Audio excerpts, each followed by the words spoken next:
Hi friends, mount torsion 12,000 सालों से सोया हुआ था, अब जग गया।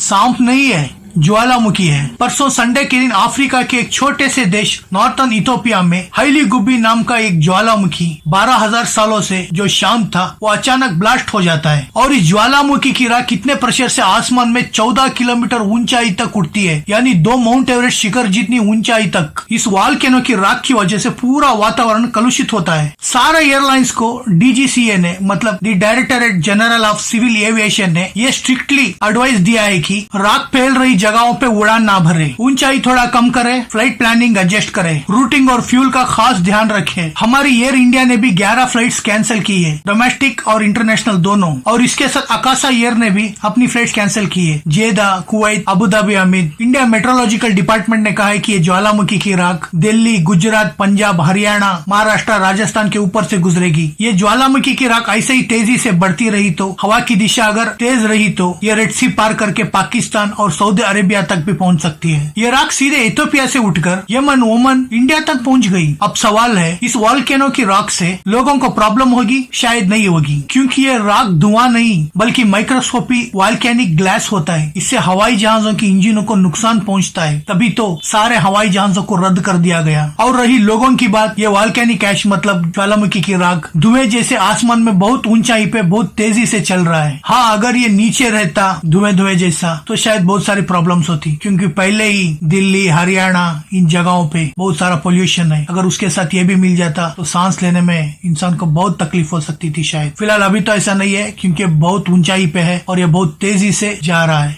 12,000 सालों से सोया हुआ शैतान जगा है।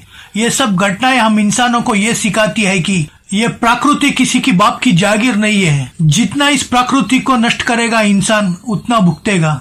ये तो बस शुरुआत है। दुनिया जितनी हरी भरी रहेगी उतनी अच्छी रहेगी जीवों के लिए। Thank you.